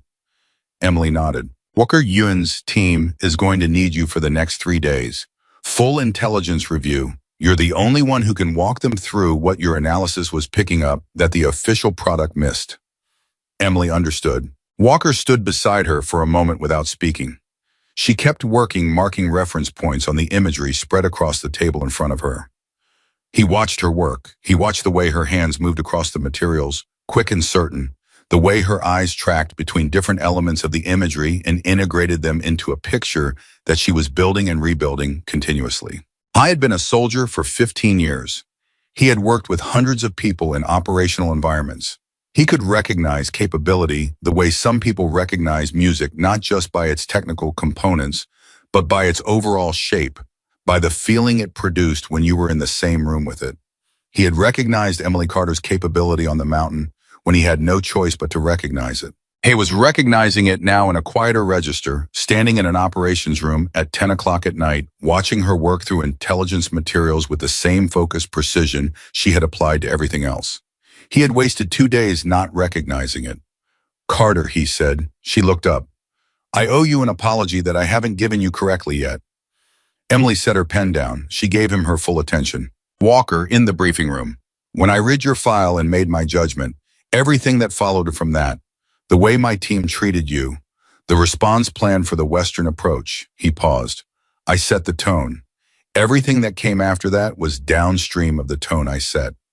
Emily looked at him steadily. Yes, she said. Walker, I could give you reasons. Combat culture. 15 years of particular expectations. The pressure of a mission with a short timeline. But those are explanations, not justifications. Emily, I know the difference. Walker, I know you do. He held her gaze. I'm sorry. Emily was quiet for a moment. A real moment, not a diplomatic pause. She was actually thinking about what he had said, processing it with the same care she applied to everything. I've been in this work for 7 years, she said finally. I've had this conversation before. Different names, different ranks, different missions. She paused. The apology is noted and accepted. What matters more to me is that you asked for my recommendation during the engagement. Walker, I did. Emily, you didn't have to. The situation was moving fast, and you had your own assessment. You chose to ask anyway. Walker, your read of the situation was better than mine. Emily, that's not the point. The point is that you asked. She picked up her pen again. That's the change that actually matters. Not what someone says after the fact. What they do when the rounds are flying and the plan has failed and they have to decide in real time whether their assumptions are worth more than the information in front of them. Walker looked at her for a long moment. Then he said very quietly, Where did you learn that, Emily, the hard way? Walker did not ask what the hard way had looked like. He suspected he already knew enough of it from her personnel file. The file he had thrown to the floor of the briefing room 2 days ago. The file that contained the record of 7 years of exactly this, a woman who was better than the people around her being made to prove it over and over again in situations where the stakes were real and the cost of the proving was always borne entirely by her. He picked up his gear from the chair where he had set it. He stopped at the door. Raven Team's next mission brief is in 3 weeks, he said. Your primary overwatch. Emily looked up, not with surprise, not with visible relief, just with the same level of attention she gave everything. Understood. Walker, not because you earned it on this mission. Emily waited. Walker, because you were always qualified for it. We just weren't paying attention. He walked out. Emily looked at the door for a moment after it closed. Then she looked back at her work. Torres was watching her from across the table, the young analyst who had been working alongside her for the past 2 hours. Torres had heard the entire exchange. She was 24 years old and she had been in her current role for 8 months and she was very good at her job and she was trying to become better and she had spent the past 2 hours watching someone operate at a level that was recalibrating her understanding of what better actually looked like. She looked at Emily for a moment and then looked back at her own work. Then she said without looking up, Does it get easier, Emily? Does what get easier? Torres having to prove it every single time. Emily was quiet for a moment. No, she said. Torres absorbed this. But Emily said, you stop needing it to get easier. Torres looked up. Emily, you stop needing their validation to know what you're worth. That's different from it getting easier. It's better than easier. Torres looked at her for a long moment. Then she wrote something in her notes again, and Emily did not ask what it was, and Torres did not explain. And they went back to work together in the quiet of the operations room, while the base moved around them in its nighttime rhythms. At midnight, Reynolds appeared in the doorway. He was off duty. He was not in uniform. He had a cup of coffee in each hand and the expression of a man who has spent several hours sitting alone somewhere thinking about things he would normally choose not to think about and has then gotten up and done something about it. He held one of the cups toward Emily. She looked at it, then at him. "You don't have to be here," she said. "I know," he said. She took the cup. He pulled a chair to the edge of the table and sat down without being invited and without making a production of it. He looked at the imagery spread across the table. He looked at Emily's notes. He looked at Torres, who looked back at him with the evaluating expression of someone who is not sure what this person is doing here, but is waiting to find out. "I've been thinking," Reynolds said. "Emily, about what?" "Reynolds, about the briefing room, first morning." He wrapped both hands around his own cup. "I walked over to your side of the table and I asked you what you saw in those maps." Emily waited. "Reynolds, you told me. You gave me a clear, specific, accurate answer. And I walked away and told Ortega you were probably just trying to make an impression." "Emily, I remember." "Reynolds, I knew when I said it that it wasn't completely true. That's the part I've been sitting with." He looked at his coffee. "I didn't walk away because I thought you were faking it. I walked away because I didn't want to deal with what it meant if you weren't." The room was quiet. Torres was very still across the table, pretending to look at her notes. "Reynolds, it's easier to decide someone isn't as good as they are than to update everything you think you know about who belongs where and why." "Emily, yes," she said. "It is." "Reynolds, that's not an excuse." "Emily, no, it's an explanation." Reynolds looked at her. "You said that to me before, in the debrief room. Assumptions are correctable." "Emily, they are." "Reynolds, I'm working on it." Emily looked at him for a moment, not judging, not accepting too quickly, just looking the way she looked at everything with the kind of attention that does not perform warmth but does not withhold it either. "I know," she. Reynolds nodded once. He picked up his coffee. He looked at the imagery on the table. "Is any of this something a non-analyst can help with, or am I just in the way?" Torres looked up. She looked at Emily. "Emily, pull up the secondary imagery set, the one from the northwest angle." She paused. "Tell me what you see." Reynolds leaned forward and looked at the imagery. He was quiet for a moment. He looked at it the way a man looks at something when he is actually trying, not performing, trying but genuinely applying himself. Then he said, "The vehicles on the left side of the frame, they're not parked parallel to the building." Emily, "No." Reynolds, "They're angled, like they're pointing somewhere specific." Emily, "Yes." Reynolds looked at her. "That's a firing position." Emily, "That's what I thought." Reynolds was quiet for a moment. He looked at the imagery again. He looked at it with the particular attention of someone who has just discovered that they are better at something than they believed, and that the reason they are better than they believed is that someone is actually teaching them, and that the teaching feels nothing like what they expected it to feel like. It felt like being taken seriously. He had been in the unit for 6 years. He had never been taught by someone who looked at him the way Emily Carter was looking at him right now. Not as a problem to manage or an ego to work around, just as a person who had something to learn and the capacity to learn it. "Okay," he said quietly. "What else?" Emily pointed to the next section of the imagery. "And at midnight in an operations room at a forward base in Colorado, 3 people sat around a table covered in satellite images and worked through the evidence of a conspiracy that was larger and more deliberate than any of them had initially understood. And the conversation between them was exact and focused and completely free of the noise that had filled the first 48 hours of their acquaintance. The coffee went cold. Nobody noticed. Because some things matter more than comfort, and the work was one of them. And all 3 of them understood that without needing to say it, which was perhaps the clearest sign yet that something real had shifted between them. Not just in how they saw Emily Carter, but in how they saw each other and themselves in the particular kind of strength that does not announce itself, but simply shows up and gets to work. Outside, the Colorado mountains were dark and cold and enormous. Inside, the light stayed on, and Emily Carter kept working the same way she had always worked, the same way she would always work, in the silence that was never absence, in the stillness that was never fear, with the focus that some people had spent years mistaking for nothing at all. She was not nothing. She had never been nothing. and the people in that room finally completely knew it. 3 weeks passed, not quietly. Nothing in the aftermath of the Montana operation passed quietly, even though from the outside it looked like routine. Briefings, reviews, documentation. The long administrative machinery that follows every significant operation grinding through its process with the patience of something that does not care about urgency. But underneath all of it, things were moving. Ewan's intelligence review had expanded. What began as an assessment of the imagery gap had grown into a full task force investigation involving 4 separate federal agencies.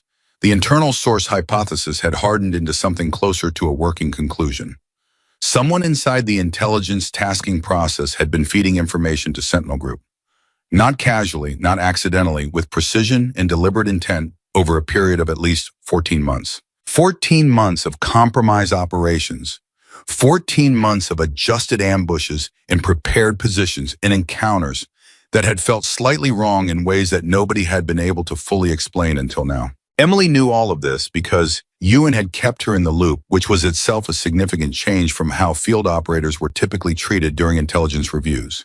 Field operators were usually interviewed once documented and then moved to the periphery while the analysts worked. Ewan had done the opposite. She had embedded Emily in the review process itself, using her as the connective tissue between the field intelligence and the analytical product, because Emily was the only person who had been present at both ends of the gap and could speak to what each end had looked like from the inside. It was the most unusual 3 weeks of Emily's career. It was also in ways she was still processing the most clarifying. On the morning of the 22nd day after the Montana operation, Walker called her into his office at 0800. She knocked once and entered. Walker was standing behind his desk, not seated. He had a folder in his hand. He set it down when she came in and looked at her with the particular directness he had been using since the mountain, the directness that had replaced the dismissiveness so completely that it was sometimes hard for Emily to connect the man in front of her now with the man who had thrown her personnel file on the floor. She did not forget that he had thrown it. She had not decided to forget it, but she had decided what weight to give it going forward, and the weight she had assigned was proportional and functional, rather than punitive, because punitive was a waste of resources she needed for other things. The Sentinel Group investigation, Walker said. Emily, yes, sir. Walker, Ewan's team has identified the source. Emily went very still. Walker, it was Marsh. The name landed in the room and stayed there. Lieutenant Aaron Marsh, the intelligence officer who had presented the compromised assessment in the pre-mission briefing. The same Marsh who had shifted uncomfortably when Emily raised the cargo truck analysis. The same Marsh whose office had processed her supplementary imagery request without review. Emily said nothing for a moment. She was running back through the operation, through every point where the intelligence had been wrong in ways that benefited Sentinel Group, through every moment where the gap between the official assessment and the reality on the ground had felt like more than simple analytical failure. She had suspected it was more than analytical failure. She had not known who. How long, she said. Walker, 17 months. He was recruited while he was stationed at the Regional Task Force headquarters. Financial leverage. They had information about a personal situation he was trying to keep private. Walker paused. He gave them the tasking schedules. He gave them advanced knowledge of the operation timeline. He gave them the personnel assignments. Emily, he knew I was coming. Walker, yes. Another silence. Emily, the 5th guard position I identified on the compound's eastern wall, the one that wasn't on any intelligence map. Walker, that position was added after Marsh communicated the operation timeline. It was specifically designed to cover an approach angle that the official intelligence package identified as a secondary entry point. Emily absorbed this. They modified their defensive positions based on what he told them about our plan. Walker, yes. Emily, and the western approach. Walker, and something in his voice changed when he said this. Something tightened. The flanking element on the western approach was specifically briefed on your overwatch position. They knew where you would be. They were sent to eliminate you before you could support the primary element. The room was very quiet. Emily had known, on some level, that the flanking element's movement toward her position had been too direct to be improvised. They had not stumbled across her. They had come looking for her. She had registered this during the engagement and filed it away as something to examine later. Later was now. They sent 3 people specifically for me, she said. Walker, yes. Emily, because I was the greatest threat to the ambush succeeding. Walker looked at her steadily. Yes. She held that for a moment, not with vanity, with the particular kind of clarity that comes when a thing you suspected is confirmed and you have to decide what to do with the confirmation. What it meant was that the ambush, which had been designed to destroy Raven Team, had been designed with her as the primary obstacle. The people who had planned it, who had studied the operation plan and the personnel assignments and the terrain, had looked at everything available to them and identified the quiet woman with the rifle as the element most likely to prevent them from succeeding. They had been right, and she had still beaten them. What happens to Marsh, she said. Walker, federal charges, multiple counts. He's in custody. He'll be prosecuted. Emily nodded once. She looked at the folder on Walker's desk. That's not why you called me in. Walker picked up the folder. He held it for a moment without opening it. No, he said, or it's not. He set it back down. Yun is recommending you for a commendation. I'm endorsing it. Colonel Hess is endorsing it. It's going to the top of the command structure. Emily, I did my job. Walker, you did significantly more than your job. You identified an intelligence failure. You identified a security vulnerability in the agent recovery plan. You provided intelligence analysis that directly advanced a federal investigation. And you did all of this while completing your primary operational mission under conditions that were significantly more dangerous than the mission brief indicated. Emily, Marsh made the conditions more dangerous. Walker, and your preparation for worse conditions than the brief indicated is the reason everyone came home. Emily looked at the folder. What's in there? Walker opened it. He turned it around and pushed it across the desk toward her. It was a transfer recommendation. Not a transfer away, a transfer up. A recommendation for assignment to a specialized intelligence and operations integration role that had been created, as far as Emily could determine from scanning the document, in direct response to the gap that her work on the Montana operation had exposed. A role that did not currently exist in the formal organizational structure, but was being created because someone at a level above Colonel Hess had read the debrief documentation and decided that the gap it described should never exist again. The role required someone who could operate simultaneously as a field sniper and as an intelligence analyst, someone who understood both the tactical and the analytical dimensions of an operation with equal fluency, someone who could identify the point where official intelligence assessment diverged from ground-level reality and bridge that gap before it produced consequences. Emily read the description carefully. She read it twice. She looked up at Walker. Walker, you don't have to take it. Your position with Raven Team is permanent if you want it. Nobody is pushing you out. Emily, who wrote this description? Walker, Ewan drafted it. Hess formalized it. The original request came from the task force commander after he read your debrief testimony. Emily, he read it himself. Walker, he read it twice. He called Hess directly. Walker paused. He said, and I'm quoting because it's worth quoting accurately, that the gap between what your analysis produced and what the official intelligence product produced was not a fluke. It was a methodology. And if we don't institutionalize that methodology, we will keep losing people to ambushes that a better process would have prevented. The room was quiet. Emily looked at the document again. She was not calculating whether to accept it. She was calculating what accepting it would require, what it would change, what problems it would create that would need to be solved, and whether those problems were manageable relative to what the role could accomplish. It took her approximately 45 seconds. I'll take it, she said. Walker, you don't want time to think about it. Emily, I've been thinking about it for 7 years. I just didn't know this specific version of it existed yet. Walker looked at her for a moment. Something moved across his face that was not quite a smile, but was related to the expression of a man who has come to expect a certain quality of response from a certain person and still finds himself slightly surprised when it arrives. One more thing, he said. Emily waited. Walker picked up a second document from beneath the folder. He set it in front of her. It was a letter, handwritten in plain paper. The handwriting was careful and slightly uneven, in the way handwriting gets when someone is writing through pain or exhaustion or both. Emily recognized the name at the bottom. Special Agent Diana Cole, the federal agent with the bruised jaw and the cut above her eyebrow. The one who had asked for Emily's name before being transported to the medical facility. The one who had looked at Emily with the expression of one professional recognizing another. Emily read the letter. She read it once and then read it again more slowly. She set it down on Walker's desk. She looked at it for a moment without speaking. Walker, she wrote it from the medical facility. She asked Ewan to make sure it reached you directly. Emily, it reached me. Walker, do you want to respond? Emily thought about this. Yes. She did not say anything more about the letter. Walker did not ask. Some things did not require elaboration, and the letter was one of them.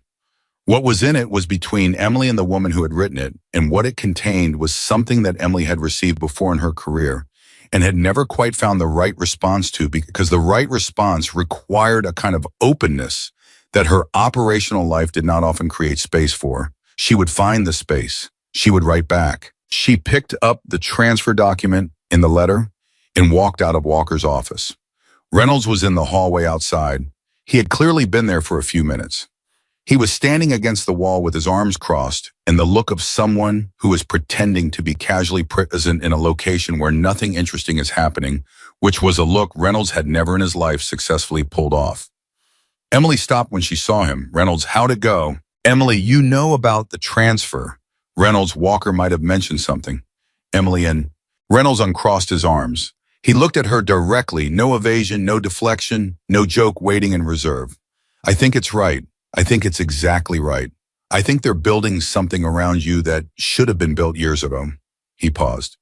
I also think Raven Team is going to be worse without you, and I think you should know that because I didn't say enough true things about you when I should have. So I'm going to say every true thing I can now while I have the opportunity.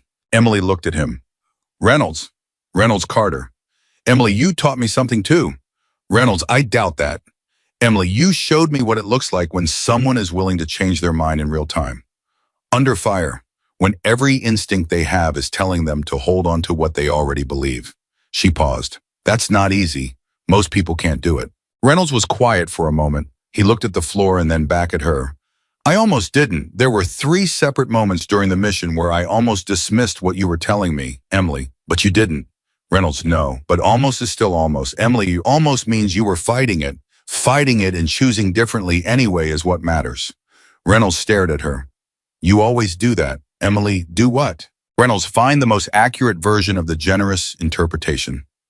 Not the easiest, the accurate one. He shook his head slightly. I've known a lot of good soldiers. I've never known anyone who thinks the way you think. Emily, you haven't been paying attention to the right people. Reynolds gave a short laugh. Genuine. Not the performed ease of the man who had joked about her in the convoy, but something more real. More settled, the laugh of someone who has been uncomfortable enough, often enough in the last 3 weeks, that the uncomfortable places have started to become familiar. No, he said. I haven't. He held out his hand. Emily shook it. Not a small handshake, a real one. Firm and direct, and without any of the residue of what had come before it, not the dismissal, not the jokes, not the briefing room and the file on the floor and the convoy and the radio transmission about weather reports. All of that was accurate history. All of it had happened. But it was not what this handshake was about. This handshake was about what came after. After was what mattered. Ortega found her in the equipment room an hour later. I was not someone Emily had spent much time thinking about. He was not Reynolds, who had been the most vocal and the most present in his dismissal. He was not Walker, whose authority had set the tone. He was not Briggs, whose youth and inexperience had made his behavior comprehensible if not acceptable.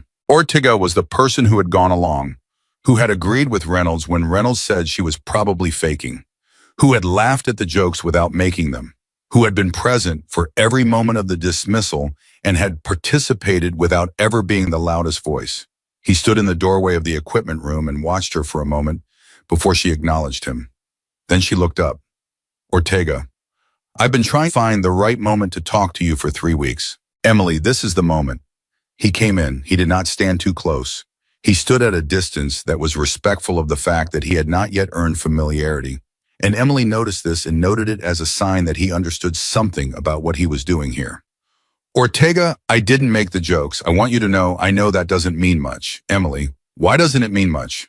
Ortega, because I laughed at them. Because when Reynolds said things that weren't fair, I agreed with him instead of pushing back. Because going along with something wrong is not the same as not doing something wrong. He looked at her steadily. I've been in the military for 9 years. I know what it costs someone when nobody in the room speaks up. Emily looked at him. Ortega, I didn't speak up. Emily, no. Ortega, I'm sorry. Emily received this. She did not dismiss it, and she did not minimize it. She held it the way she held everything, with full attention, giving it the weight it deserved. Why are you telling me this now? She said. Ortega, because the transfer is happening and you're leaving, and I didn't want you to go without knowing that I know the difference between what I did and what I should have done. Emily, what will you do differently? Ortega, what?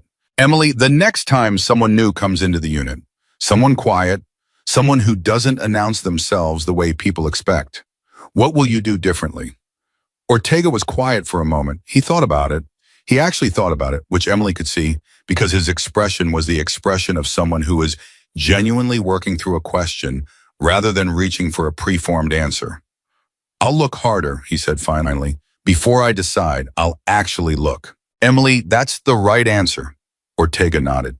Emily, and when someone else is making assumptions that aren't based on evidence, you'll say something. It was not a question. Ortega understood that it was not a question. Yes, he said, I will. Emily went back to her equipment. Ortega stood there for another moment and then walked out, and the sound of his boots on the floor faded down the hallway, and Emily worked in silence for a few minutes before stopping and looking at the wall in front of her. She was thinking about Agent Cole's letter. The letter had said things that Emily had not known someone else could articulate, things she had known about herself for years in the wordless way that you know things that have never been put into language because you live inside them rather than observing them from outside. Agent Cole had observed them from outside. She had watched Emily walk across the consolidation point that morning in Montana carrying her own weight, the way she had always carried it, and she had seen something that she had apparently been trying to put into words for 3 weeks. The letter said, Alame spent 20 years in federal law enforcement. I have been in rooms where I was the only woman. I have had my assessments dismissed and my experience questioned and my judgment doubted by people who had less of all three. I know what that costs. I also know what it looks like when someone has stopped paying that cost. Not because the world changed, but because they decided somewhere along the way that they were going to be exactly what they were, regardless of whether anyone was paying attention. I saw that in you, walking across that clearing, carrying your rifle, not looking for anyone's reaction, not checking to see if anyone was watching, just walking toward the next thing that needed to be done. I wanted you to know that someone saw it, someone who knows what it costs to get there.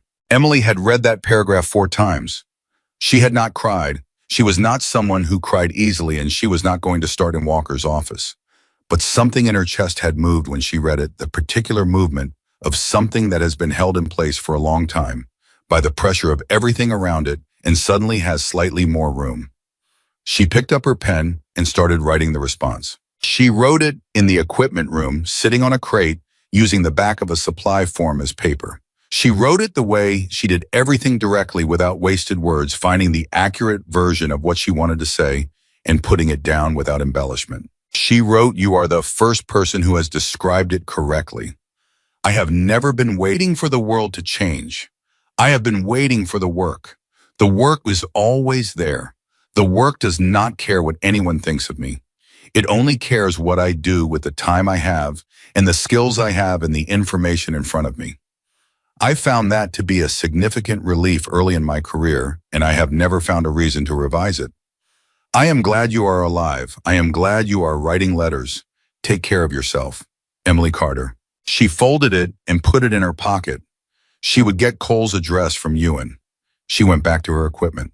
The last briefing before Emily's transfer was scheduled for the following morning, but Walker called an informal team assembly in the operations room that evening. No official agenda, no formal structure, just Raven team assembled around the same table where everything had begun 3 weeks ago, with the mission map still on the board and the coffee machine running in the corner, and the particular atmosphere of a group of people who have been through something together and are standing at the edge of the thing being over. Emily was the last to arrive. When she walked in, the room did not go quiet the way it had gone quiet the first morning. The charged, pointed quiet of people who have already decided what to think and are waiting to have it confirmed. It went quiet the way rooms go quiet when someone important enters.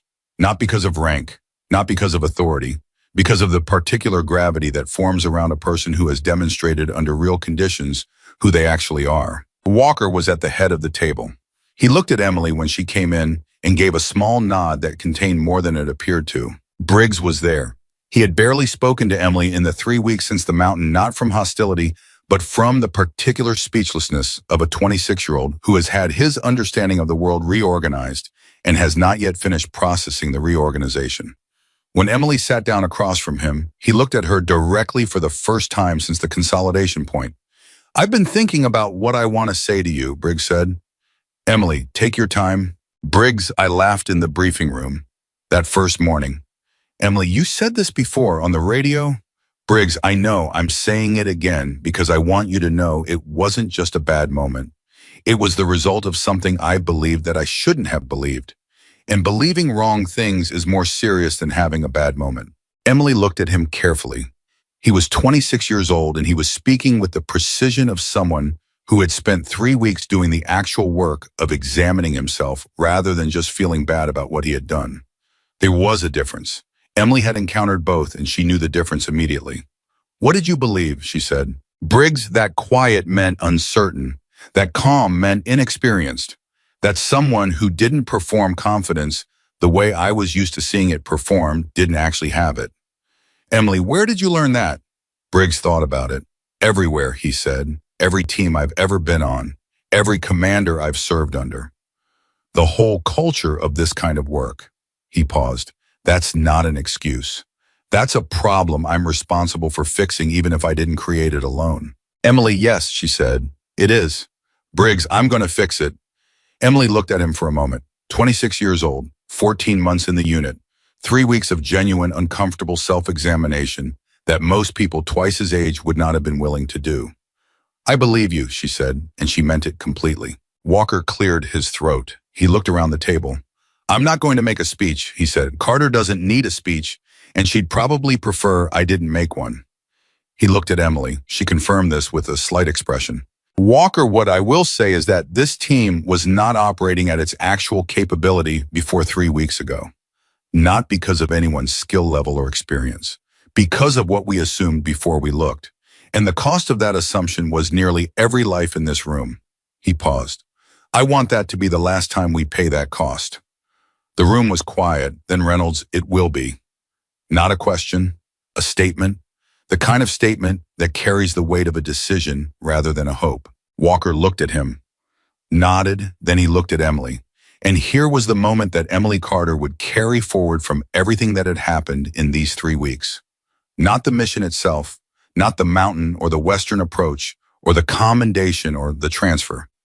Not even Agent Cole's letter, though she would keep it for the rest of her life. It was this moment, Walker looking at her across the same table where he had dismissed her in the same room where her file had hit the floor, with an expression on his face that was not apology and not admiration, but something more durable than both.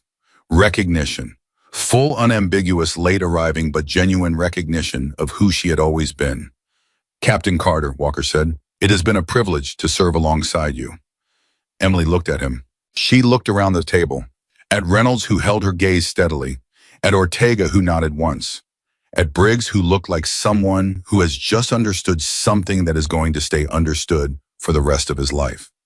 She looked back at Walker. The privilege was mutual, she said, and she meant that too. Because despite everything, despite the file on the floor and the jokes in the convoy and the insufficient response plan, and the 17 months of compromised intelligence, and the 3 men who had climbed a Montana ridgeline in the dark specifically to kill her before she could do exactly what she did. Despite all of it, she had come to this table with everything she had. She had been exactly who she was. And in the end, in the way that matters most, in the way that no one can fake and no system can manufacture, and no amount of dismissal can prevent, when the person simply refuses to be diminished, she had been seen, not given anything, not handed anything, seen, because that was all she had ever needed. Not validation, not approval, Not the comfort of being liked or the relief of being welcomed, just the recognition of reality. She was exactly who she was, and reality had eventually done what reality always does when you are patient enough and prepared enough and willing to stand in the hardest places long enough for the truth to catch up with the assumptions. It corrected itself. Emily Carter picked up her folder from the table. She stood. She walked to the door. And she did not look back. Not because she was leaving something behind that did not matter, but because everything that mattered was already inside her, had always been inside her, had been there in the dark of 0457 when she pressed herself against the earth on a Montana ridgeline and began counting and would be there in every room she walked into from this moment forward. Quiet, certain, ready. The woman they had mocked for her silence had never needed their noise to know her own worth. She had known it from the beginning, and the silence had never been weakness. It had always, from the very first moment, been the sound of someone thinking 10 steps ahead of everyone else in the room.